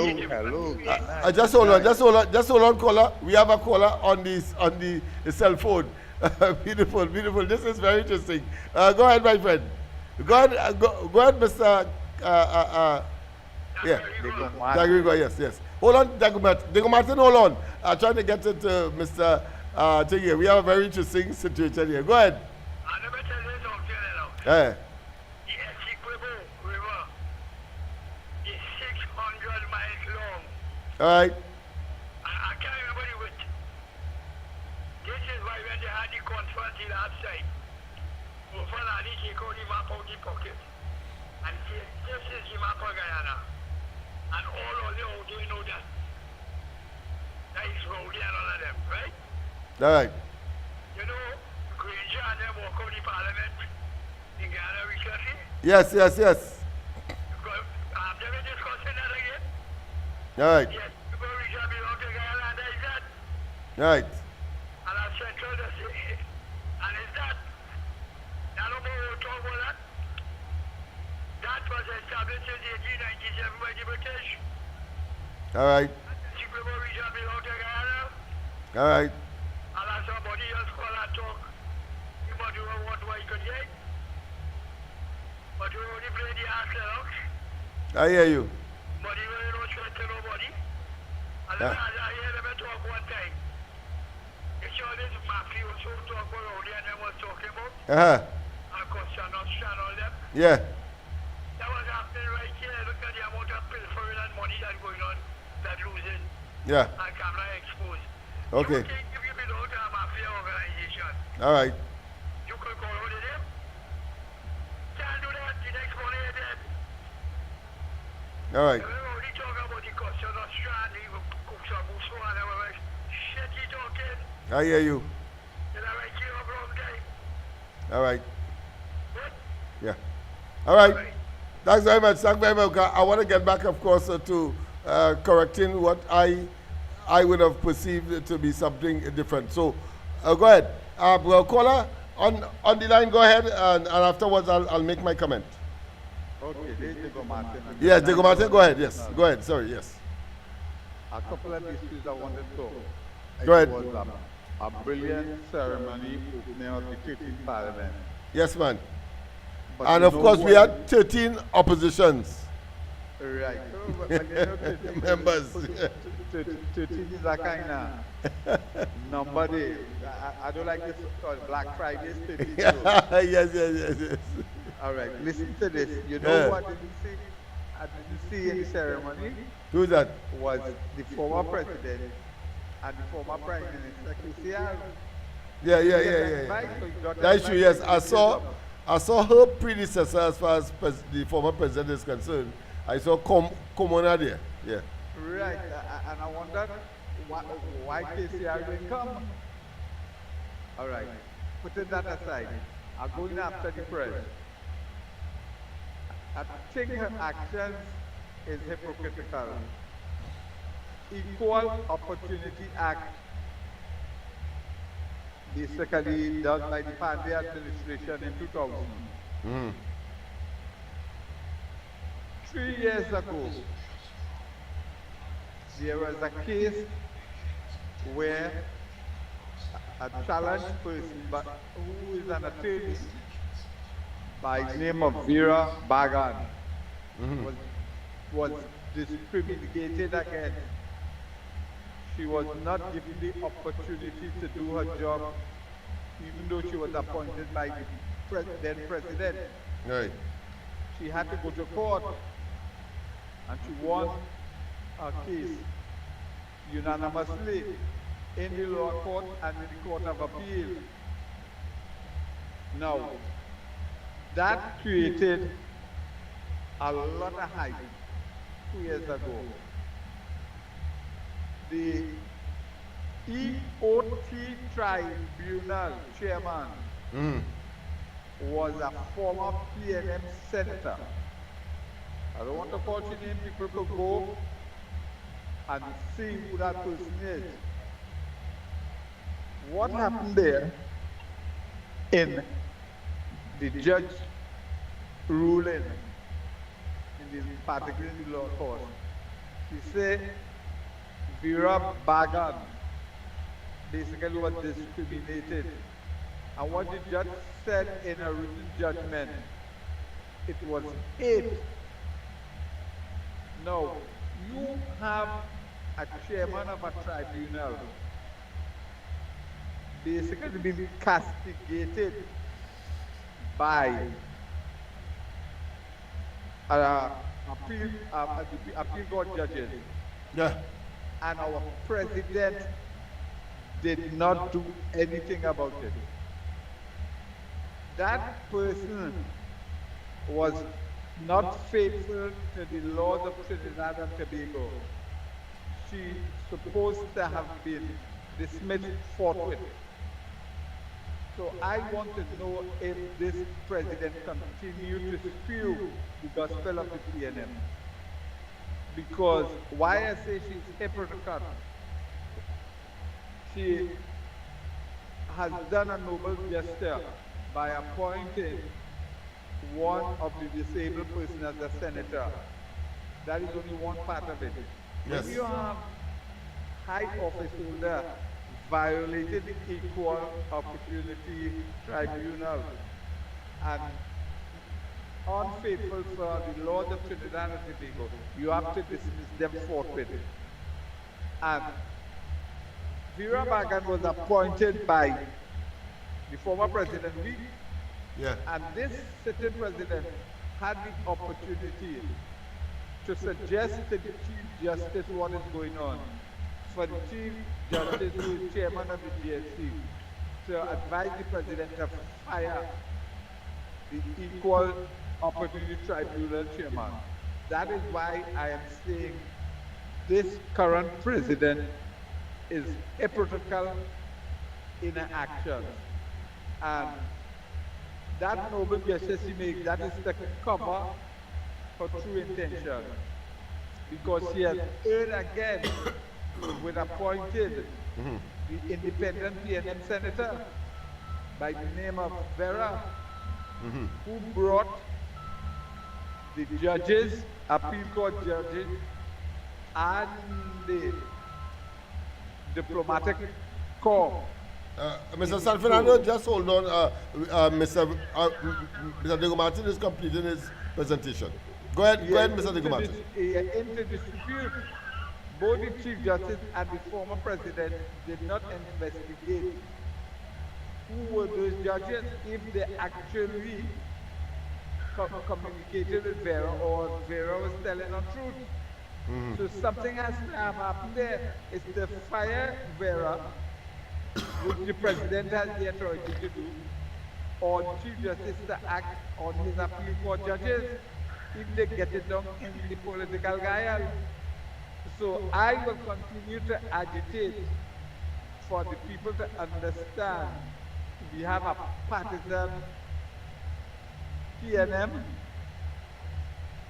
president who apparently sits in that office preaching the gospel of the PNM. Go on, have a nice day. Thank you very much. Of course, we will elaborate as more information comes to hand. But let's go straight, of course, to Mr. San Fernando. Before, of course, I make my intervention. Very interesting tonight. Very interesting night. Go ahead, Mr. San Fernando. I just researched it here. What is staying on the internet is Angel Falls, called Salto. Yeah. It's in Venezuela, a place called Colombia. Yeah. A province called Colombia. In Venezuela. Yeah. All right. I did some more immediate work on it. Thanks very much. All right. Okay. Yes. So Miss Arima was correct. Angel Falls is in Venezuela, in a state called Bolivia State. Bolivia state. But I got the impression that she linked, of course, that fall with, of course, the Essequibo. So I had to go further to ask the question of course, Google as to whether or not the Essequibo, oh boy, I ain't getting a chance, boy. Whether Angel Falls is in the Essequibo. And of course, it said that, just a minute, caller. It said that Angel Falls is located in Venezuela, specifically within, of course, that national park, which, of course, Miss Arima would have spoken of, right, in the Bolivia state, right? But the Essequibo itself, region, is in Guyana. So I think it is clear. Let me just clear up that. So Angel Falls is in Venezuela. So she is correct there. I personally thought it was, of course, in Guyana. So I was wrong. She was correct in terms of where Angel Falls is. But we were talking Essequibo. So I assume that, of course, it would have had to do something with Essequibo. So when we looked at it, further investigation shows that Essequibo is not in Venezuela. It is, of course, in Guyana. Let's go to the lines. Pleasant good night. Welcome to the corridor. Good night again, Lennox. Yes. Yeah. If all the boards changing, right, and the meeting office, any equal opportunities board had to change too? No, I think they have their special arrangement with them. It is not political appointees. They are persons who are there for a specific time. Let me see how we could equate that. We could equate that. All right. Fair enough. But let's say the FIU, right? The FIU, not the FIU, the financial. Yeah, I understand that. I just want to come with 2 cents and go now. You can talk after. Yeah, go ahead. With regards to that thing, with that gentleman raised it, with that equal opportunities chairman, that case that she put forward, she had to pay the woman $250,000 for that. Yes. She went back and appealed the matter. Yeah. Right? And that is where you see legal risk going behind that matter from this government. But let me ask something. And the appeal was, from my understanding, the appeal was in fact decided or not? Or she has gone and appealed it? Yes, it was in favor of the matter. She won the first matter. And the lady appealed it. Yeah. No. So that is why we're wasting taxpayers' money there behind that. No, and I want to know. If she was like this, she should have admitted office one time. I want to know if the appeal was complete. Yes or no? No, the appeal is still pending. Okay, still pending. That's right. Right, but at the end of the day, when she lost the matter, she should have resigned, because here have a person in the Equal Opportunities Commission board in the head of the name of that place. Yeah, but you see, so she doesn't believe that she was wrong because she has an appeal pending. So she doesn't believe that she was wrong. She believed that the court was wrong. But boy, I don't think that case will go through again. This government wouldn't carry on that case. I know what I tell you. All right, they will cut that one and they will cut the Jawala Rambarano. Well, it's not for the, you see, she has a reputation to protect. I'm talking about the chairman of that appeal, that Equal Opportunities Commission, so therefore she will pursue it no matter what. I don't think the government has any choice there. But the government will take it further than where it is right now. Because let me say, if she unsuccessful in whatever, she can't appeal that matter in the Privy Council. Who gonna help she there? She should resign her work. I hear you. She discriminate against somebody. You understand? Who was unfairly treated. Against Acidusu, yes, I agree with you. That is what the essential thing is.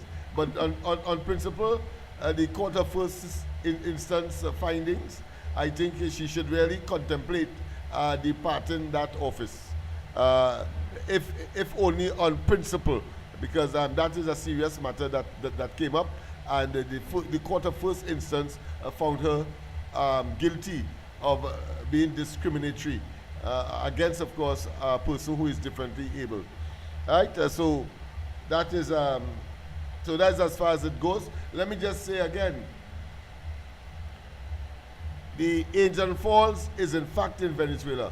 Miss Arima was correct. But we were talking in Angel Falls and, of course, all of the beauty, the flora and the fauna as a tourist attraction. But the discussion was centered on the Essequibo. So I wanted to find out if, therefore, that region that's called Colombia, a state, whether or not it was in the Essequibo. And it turned out that the Essequibo is in Guyana, a distinct and separate from, of course, that state called Colombia, or where Angel Falls is situated. All right? So I think that should solve that problem. A pleasant good night. Welcome to the corridor. A pleasant good night to you, Uncle Lennox, and all your listeners. Yes, man. And share it live, because I feel you forget to say I'm over 40,000. Oh, yes. We're targeting 40,000 people. Remember 40,000 a night. I see last night, of course, we had about 1,000 persons on thing. So we are getting there. Well, I don't know what the latest in terms of the viewers, because people will view it after, and maybe a week or so you get a little 30,000 as the case may be. But go ahead, my friend. Yeah, so I just invited. I thought it is an all-inclusive and free admission. It's free admission, but the only thing it will cost them is the popcorn. I hear you, my friend. I hear you. So, Uncle Lennox. Yes. I want to ask you, and my bad, Mr. Smith on the other side. Good night, my friend. So, you see how Mr. Lennox is happening? Focusing only on him. But here what's going on? All that talk. You like my cabinet? My 15 in the front line, and my senators on them? My 6 senators? But we will wash all out to the parliament, because here what's going on? I have Paris, right? I have Marvin, and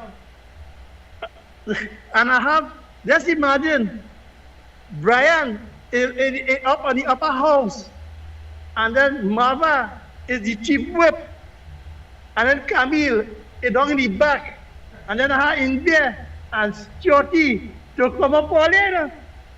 But when they go in parliament, all they don't ask me where that money going there. I don't ask for Stockholm, the $28 million for the Chatham Youth Camp. All they don't ask me where that going there. Because right now, $28 million spent for a youth camp. And I didn't know it had so much that bush could have go into that. I cover building so high. Right? So, and then I don't want all they ask me. Right? Where the $200 million go on for train one, and don't tell me about like one, and I understand them. Don't tell me, we had to pay back that money, But the nice thing about it, we will pass the bills on them, and we will support all here, but we ruling the country. You hear Penelope Power going to hear already? She ruling it, they've in power. But I want to ask the listeners now, all who want the demerit points, put up all your hand. And I want to ask you, Uncle Lennox, on the highway from point 14 to the Beatum by the lighthouse, how much demerit points will be shared from coming up from San Fernando to the Grand Bazaar? Where the hell the authorities will be given the merit ticket and the merit points? I want to tell Christine, Carla, Kangaroo, ORPT, MDW, or NAD, right? That stupidness you're coming with is only the taxi men and the PHmen around the town, but they'll get the ticket and the merit points. On the highway, if the authorities is governing it and regulating it, it will never have speeding and killing. And I want to tell alive or live and ride. All they talk is stupidness. Because when they talk about saving life, how much people dead on the merit point outside on the highway? Or taking people for fool. And I want the 13 of them. No refund for all you, right? And only tell all the supporters and see what they can tell all the supporters how to win the hat. And the people see all the stuff for them. I will see what $700 billion in this country and leave that. And then I want to see where Stuarty and them, Stuarty as a concerned citizen, answer my gas questions and them, you know. Why Perenco get some of that gas now? Good night, Dr. Lennox. Hey, this is an intelligent man. Because, of course, he has already sensed that Penelope Beckles is attempting, of course, to have her cake and eat it in the parliament in terms of the debates. So notice on the one hand that she would say, and listen, we are going to be constructive as an opposition. We will support, of course, the bills that would advance the cause of the people. Nothing wrong with that. But I think is, of course, playing dead, as the people would say, to catch Kobo alive, is a wolf in sheep clothing piece of talk. You see, because it's there. She wants to have the government go soft on them, while she believes that she has the responsibility or the opportunity or the gambit to go hard on the government. So she's attempting to preempt what is inevitable. And I want to thank the last caller for, of course, bringing out what is inevitable. They will have to account. And therefore, they will be beaten into submission, and they will be beaten into having no argument, especially in situations where you have situational ethics, where they suddenly wipe themselves clean and believe that they could attack the government. Well said, Mr. Faizabad. A pleasant good night. Welcome to the corridor. Mr. Lennox. Yes. Concerning the waterfall in Guyana, it is the Kaite Falls. Oh, yes. That you call the Kaite is. Yeah, I got mixed up then because my geography will tell me. Yeah. The Kaite Falls. But the height of that is what? It is higher than the Angel Falls?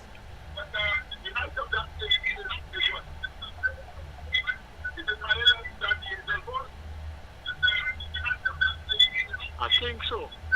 All right, I'll check it out now that you have introduced that into the discussion, because it's really the Kaita Fall I was, of course, referring to when I said the Angels Fall. But you would forgive me. I did geography when around 15 years, so of course we did Caribbean geography, and I remember studying Guyana as part of the course. But I would have mixed up, of course, Angel with Kaita. So thanks very much for bringing that into the discussion, so we can assist, of course, those C students and those CXC students as well, who I am surprised they didn't call in to, of course, make some correction. I'm sure that those who are doing geography and so on must have been aware of the difference and their location. So Angel Falls, of course, in Venezuela, and Kaita Falls, yes, in Guyana. Yes, thank you very much, of course, for that. What I consider to be, it is called mnemonics. Mnemonics. It begins with an M. MNU. Mnemonics. So, the situations that can aid, of course, in memory and in learning. Thank you. All right then. Yes. Yes, indeed. So we'll do a little more on the Kaita Fall. Yes, indeed. So we make a distinction. So we have learned a lot of geography in that short space of time. And I want to thank, of course, Ms. Arima for introducing, of course, that geographic, what I consider to be quiz, quiz, and of course challenge our ability to know where, what is, and in particular, of course, a significant physical phenomenon that would have been part and parcel of our West Indian, or should I say, Western world geography. All right, so that being as it may, we have another call. All right, pleasant good night, Mr. Tagarigo. We have Miss, of course, Miss Arima. Miss Arima, hold on. We have Mr. Tagarigo. Mr. Tagarigo. Go ahead, Mr. Tagarigo. Hello? Yeah, go ahead. Hello? No, hold on, Miss Arima. Hold on. Okay. highest waterfall in the world. Right. And I know man making like in Niagara and their places, right? Let me repeat that. Niagara Falls and them is man-made, you know that? Yeah, that's the largest fall in the world. Yeah, I know that. Niagara. Well, it's man-made. Man-made. The Kaito Falls is natural. It's the highest waterfall in the world. Which one? Kaito. Where that is? That's in Guyana. Yeah, right. The Kaita Fall there. Okay, I call it Kaita. Well, go ahead, yes. Right. That's where they had the dispute. And the battle made the song. They plant the flag in Mount Roraima. Roraima is the name of the monkey where they plant the flag. I see. Now, if you ever go to Ghana, Lennox, Yeah. where the Demerara River ended, Yeah. is in Kingston. Okay. And you see the natural separation of the waters. Right, okay. With the Atlantic Ocean taking over. Right. And you see different color water take over and go in Demerara end at the bottom of Kingston there. Right, okay. Oh yeah, and you see Atlantic Ocean take over and go on. Right. Right? What it is, we go take a run down there. Yeah, certainly, man. To have a physical idea of what is happening there and to see it. All right, thanks. Goodbye. All right, thank you. All right, so we have a little piece more geography taking place tonight. Yes, indeed, Miss Arima, go ahead. Yes, Mr. Lennox, Yes. I'm here what the caller said, but I'll tell you this. Angel Falls is in Venezuela. Yes. Now the person says it is in Bolivia state. Now Bolivia is to the south of Venezuela with San Felipe, Portadas, right? Okay. And then it have Suida, Guyana. That is Spanish. Suida, Guyana. That is another part in the south. And there is Guyana, right?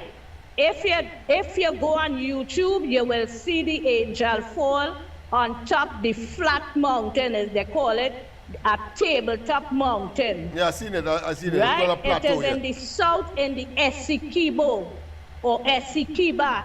That's how the Venezuelans call it. Wait. Let me be clear here. The sun rises in the Essequibo. That's saying- are you their saying- place. They Yes, will sir, yes, tell sir. them what? They will tell you that there belongs to them. So the name of the mountain is Raima. Roraima thing. Right? That's how you pronounce it. Roraima. And on top the mountain, it have rivers. And this is where it have the waterfall. And in the rivers is where it have the diamonds and the emeralds, all precious stones. And those Venezuelans always know how precious that mountain is. That is the life. You could go, you could drive, you can't drive, you have to walk. You have to go in small jet, you could ride around it, or it have tours with helicopters where you could get to land on it, stand on it, walk around it a little because it's kind of dangerous with the little pools of water in some parts where the helicopters does land. All right. And from there you could see the next part of Guyana, which is the small part. But that greater part, you could say what? That is Venezuela to Venezuelans and Nicolas Maduro. And the Guyanese find the oil and they're not giving up.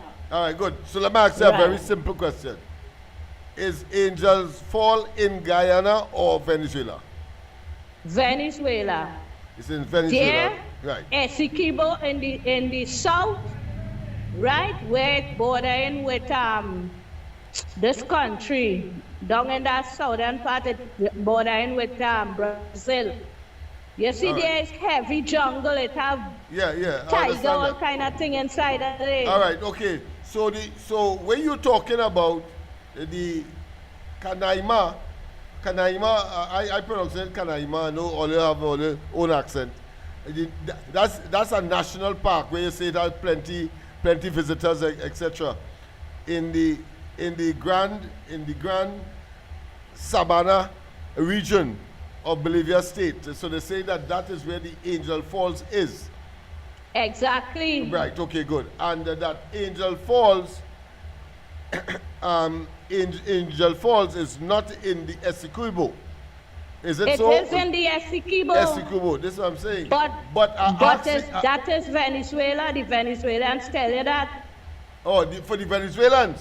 Because I Googled again, and they said, I asked if, of course, the Angel Falls is in the Essequibo. And it says, let me read it. It says, no, Angel Falls is not in Essequibo. Right? Angel Falls is located in Venezuela, specifically within the Canaima National Park in the Bolivar state. So I'll let you know what Google say. All right. Well, watch me. If you go on YouTube and you ask question, you will hear they tell you Angel Falls is on Mount Raima, which is in the Essequibo. All right. Check out that, and you will do that. Watch me. You will fall in love. You will want to go. I hear you. So you see how dangerous this thing is? Yeah, because of you borders have a and boundaries. mountain with the highest waterfall in the world. Diamonds on top the mountain, rivers on top the mountain. The mountain hard to climb because it's a tabletop. It's straight up. It's stone. Very hard to climb. And then it have legends. Them indigenous people doesn't even want to go next to it because there's all kind of legends there. And that is what caused the Guyanese people to lose out because they never know what they have. And if you see how the Venezuelans have Suida Bolivar Porter that's developed, and the Guyanese and them living like, Lord have mercy, if they're somewhere in the 30s all by them riverbank with them indigenous people. So it's a terrible fight going on start here. So may the best man win. All right, okay. All right. And just for our information, of course, people, I see another piece here on Kaiteur Fall. K-A-I-E-T-E-U-R. That is the Kaiteur. I pronounce it Kaiteur. I don't know if that's the correct pronunciation. But of course, it's one of the most powerful single drop waterfalls. So the most powerful single drop waterfalls in the world.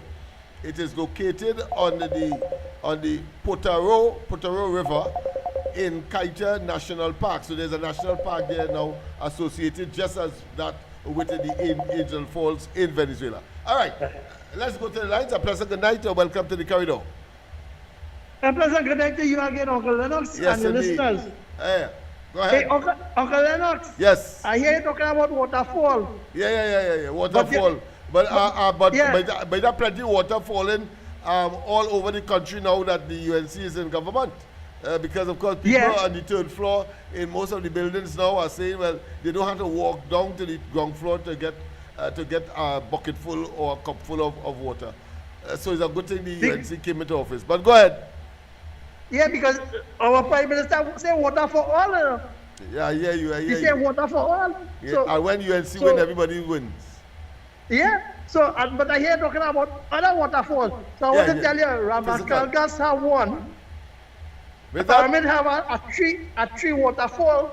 When they go to Parliament to the bush there, the river is a tree waterfall, they call it, tree level. There's a blue basin. Yes. And that I'm familiar with blue basin, and the water look blue in the darkness, covered by the trees. Yeah. And then when you look sharp, we just have water sprouted also, all over the sea. Yeah. But I don't want those students to get confused with a water fountain, because you might see that in Woodford Square. Yeah, but if you when water falling from waterfall or when the water sprout, when it fly up and it drop in, water fly up and water drop down. All right, I hear you. Yeah. All right. So what I want to ask you, how we go about getting the rice, the plant some rice, and how I could get through. No, serious. I want you, I tell you publicly, so there's over 300 people listening to your live. I asking you, I want to get on the farm program to get a piece of land to do farming. Yeah, well, and I want that, what I we want someone to propose to write do. up that because yeah, what's going on? That is a lucrative business. Yeah. And I want to plant back cane and have a small sugar mill up and running. Because here what's going on? Then water fall at them, you run a pipeline and get water to water my cane and them. I hear you. But, so, I hear you. There's a riddle as well, you know. There's a riddle as well. Water stand up and water lie down. What is that? Yeah, and the bad thing about it, Marvin is still in the parliament, and he'll say he didn't know that when I find my hole, it is the water come through the pipe, the pressure is break down. Oh boy, how much years he married? Have a good night. It then 10 o'clock. I see my partner evaded, of course, the solving the riddle. Water lie down, water stand up. You know is that? What is that? Sugar cane. Water lie down, water stand up. All right. Well, you had a bout of course, geographic. Geography. Of course, very, very scintillating, very enlightening, and of course, I still have some homework to do because they give me some additional information that I need to verify. But you go ahead. I mean, you can get back to Trinidad and the politics. I know that you might not be a man interested in those matters. It's good to hear certain things like that, you know what I mean, because at the end of the day, it has certain things going around in the politics here and the politics in other countries. Yeah. But what she was really referring to is that there seem to be border issues and therefore land integrity and countries' sovereignty where they have common borders or they have land borders and they are in close proximity with each other could generate dispute. And she was, of course, either prognosticating or predicting that there would be, of course, ultimate conflict between Venezuela and Guyana, having regard to the Essequibo, and the Essequibo, of course, is 2/3 of Guyana, as we know it, but Venezuela is claiming same, including, of course, the exclusive economic zone that piece of land is entitled to. But I just thought I should just upgrade you or abreast you. So what is the argument? Just now, you know, all these years, this land here,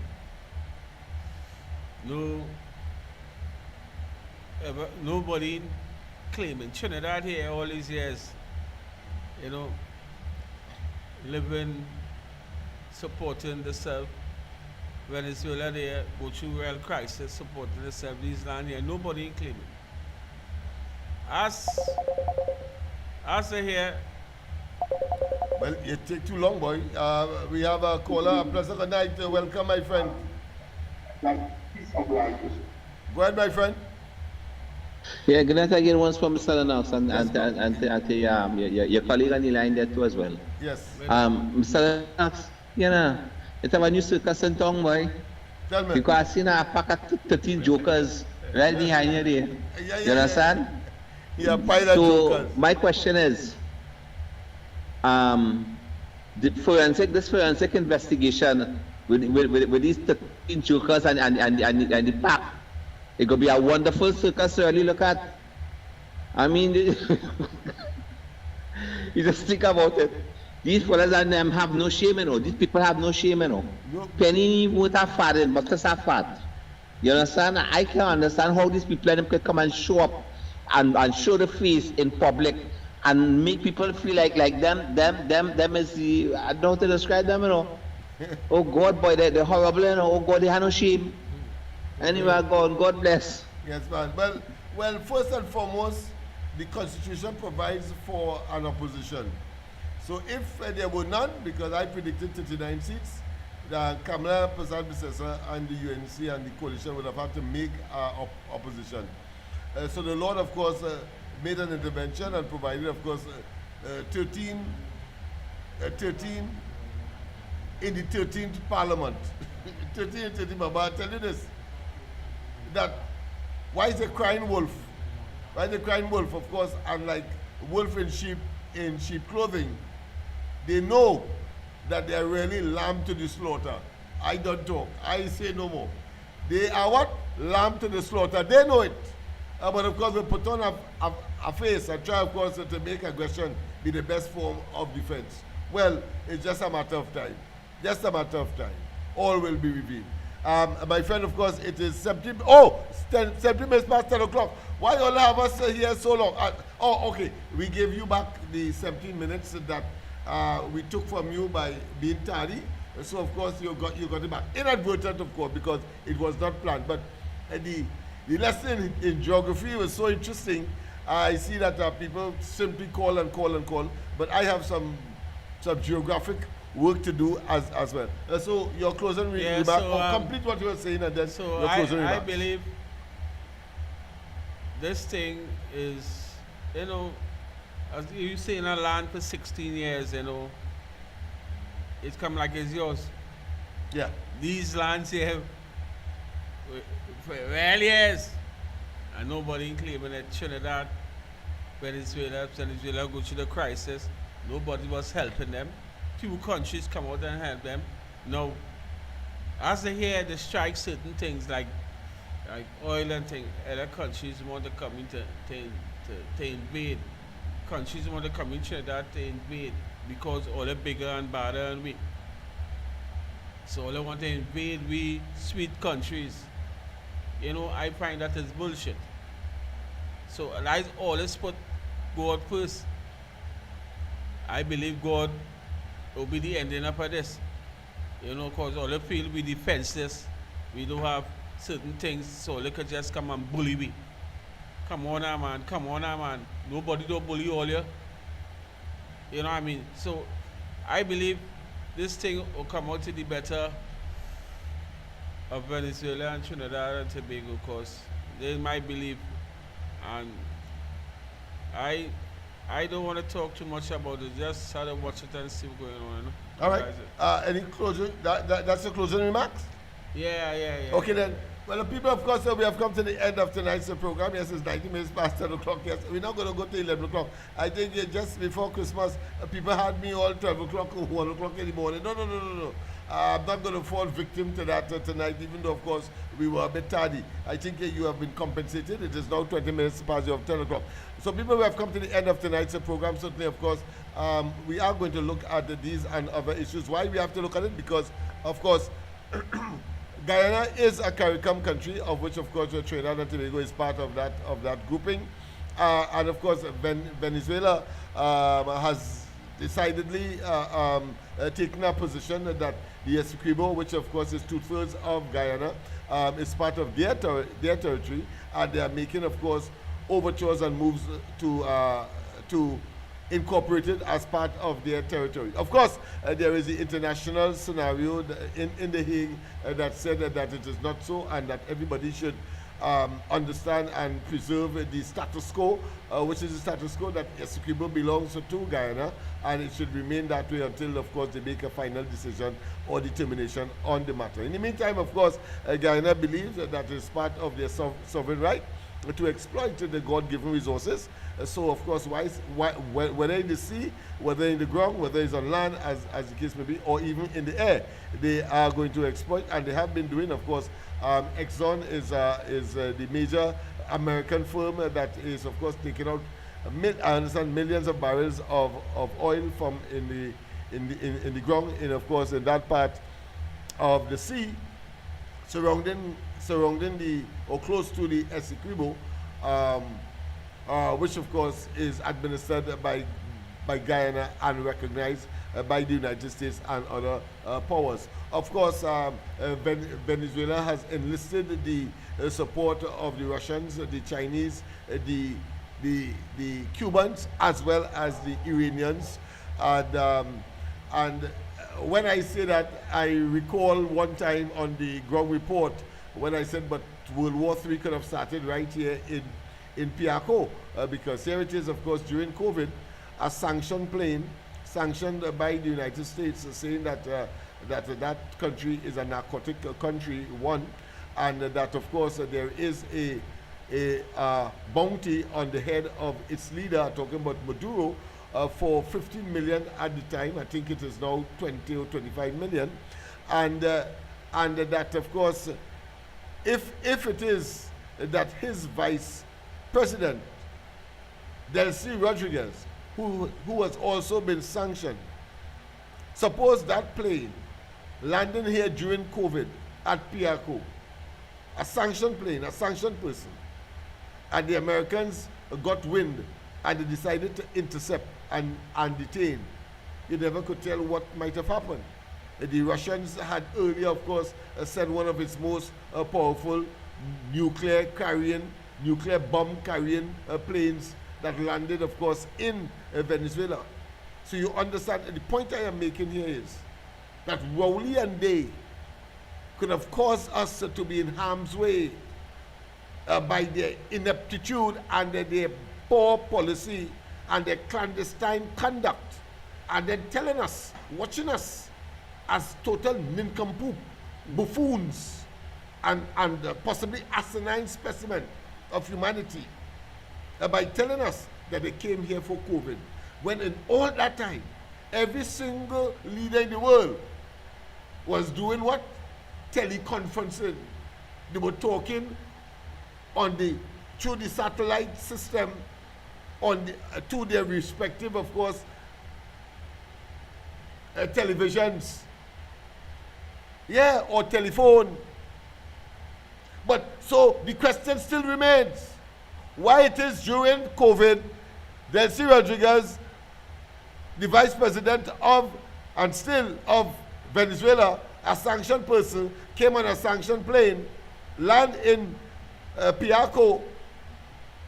Why did they come during the course of COVID, when all of our citizens was locked out during that period from coming back to Trinidad? Why did Rowley and they accommodate? And I want to tell you what the speculation is, or is it a speculation? And that is, that plane was full with gold bars, physical money. So they had to come here to deliver that. You can't deliver it electronically. That's what they say. Because when I, through the freedom of information, asked for the information as to who met Delcy Rodriguez at the airport, who met her at the diplomatic center to receive, the ministry, in fact, the office of the Prime Minister, the Permanent Secretary, who had to respond to my request, said that they don't know. Imagine somebody coming to the Prime Minister of Trinidad and Tobago, the ministry or the Permanent Secretary or the Prime Minister's office doesn't know who comprised the delegation that met them at the airport. So them come on a plane, leave the airport and come straight to the diplomatic center. And when I ask the question, who met them at the diplomatic center, they don't know either. And when I ask if, of course, if there was an interpreter, because I assume that Rowley and Sir John can't talk in English, and that was obvious, because when there was the question round the oval, remember that? Of course, giving registration to Venezuelans that were here, regularizing them. But Sir John, the buffoon that he is, I say is, currently he still is, and was then, he had a megaphone talking to them and saying, only behave all yourself. Because if you don't behave yourself, we will of course discontinue or stop the registration. But he was talking to people who could only speak Spanish. Understand that that is the level of arseness that we have, purported to be former prime minister for one day, etc. That's why you have to laugh at them. They are simply people engaged in histrionics, make-believe, and theatrics. Not that they are as good as those persons in Bollywood and of course Hollywood, but the fact of the matter is they have demonstrated that they are buffoons. You talking English to people who could only understand or speak Spanish, and you want a photo op, a media opportunity to show that you're working. Well, none of them could tell us who met and whether or not they could have understood what they said they were saying, and vice versa, because they cannot tell us if they were interpreters. So, happy riddance. They should be relegated, of course, and must be to the dustbin of political history in this country. I'm talking about the PNM itself, for what they have done to the people of Trinidad and Tobago: mismanagement, corruption, nepotism, cronyism, and total misbehavior in public office. Malfeasant and misfeasant. Yes, indeed. Have a wonderful rest of the night. God bless. And as we started, of course, we are going to conclude with a patriotic, of course, calypso. I think a Sniper who sang that song. Sniper. Yes, the Mighty Sniper. Yes, indeed, people. I'm not going to play the one that Stalin sang afterwards, because it would be reminiscent, and we don't want that kind of what I consider to be ache, pain, agony, stressful memory, because Stalin said that no longer are we, of course, patriotic, and his song was along that line, negative line. But now we can breathe breathe fresh air and say, of course, that Trinidad and Tobago is I'm sorry. I'm not winding up. What is that? Yeah, Lennox. Quickly. Yeah, go ahead. You're brave. You're talking about them gold bars now. Yes, I talk about them gold bars. Is that she does pay with? It's the only thing when you could have come here. all of them things. Yeah. Your partner, what you name, Mikey Kagan, Matone. Right, the woman is a mule. Right. And when I'm telling all your things, yeah.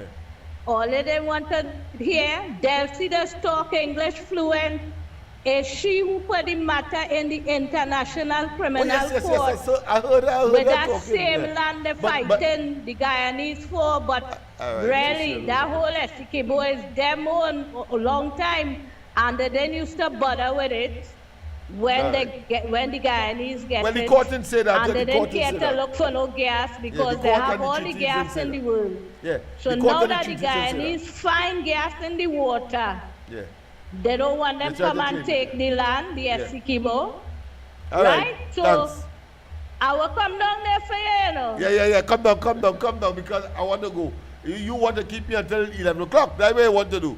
But not beyond that. I had enough of that during the course of the campaign, and of course prior to advocating good over bad, because of course no way could evil prevail. So once again, people, of course, have a wonderful rest of the night. God bless. And as I was saying, of course, we are going to have a positive closure, and we are going to, of course, make certain that everybody are attuned to, of course, their nationalistic responsibility and become once again patriots. Listen to Sniper.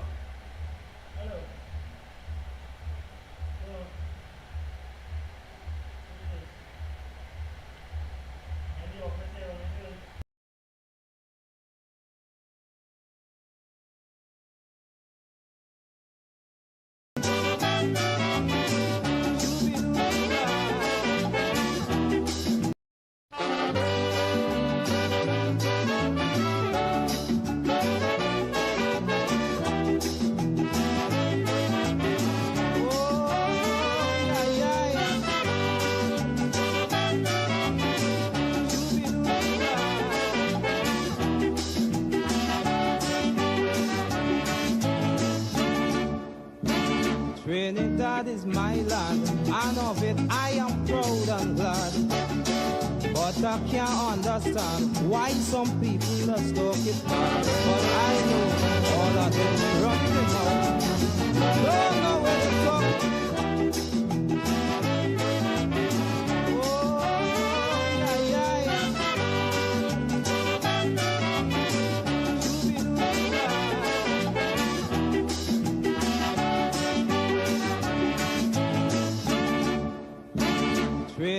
Trinidad is my land, and of it I am proud and glad.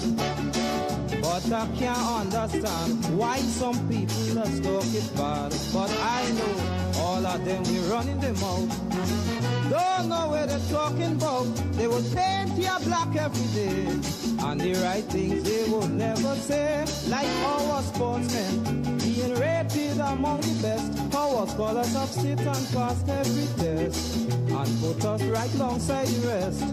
But then our pitch lake is the greatest one of its kind. Our sugar and oil is really refined. So you see, friends, this is a real thing Solomon's mind. They just talk some nonsense. Me ain't know where they're doing it for. About so much violence, man, you would swear that we fighting war. Of course, we have we delinquents to face, but just like any other place, look, things that I say about here is really too much for me to bear, because my people are daily making progress without any form of stupidness, and in this way we must gain success. For when we move in, we all move as one body, no bickering between you and me. For our policy stands for racial equality. Now when a stranger spending a little time in this lovely isle, every day you see him, he always have a hearty smile. When his time is up to depart, he would say with pride in heart, I'll be back, you could bet your life. And if I can't come, I'll go send my wife. And then he'll tell you he really wants her to come to drink some rum and have plenty fun in this great island in the sun.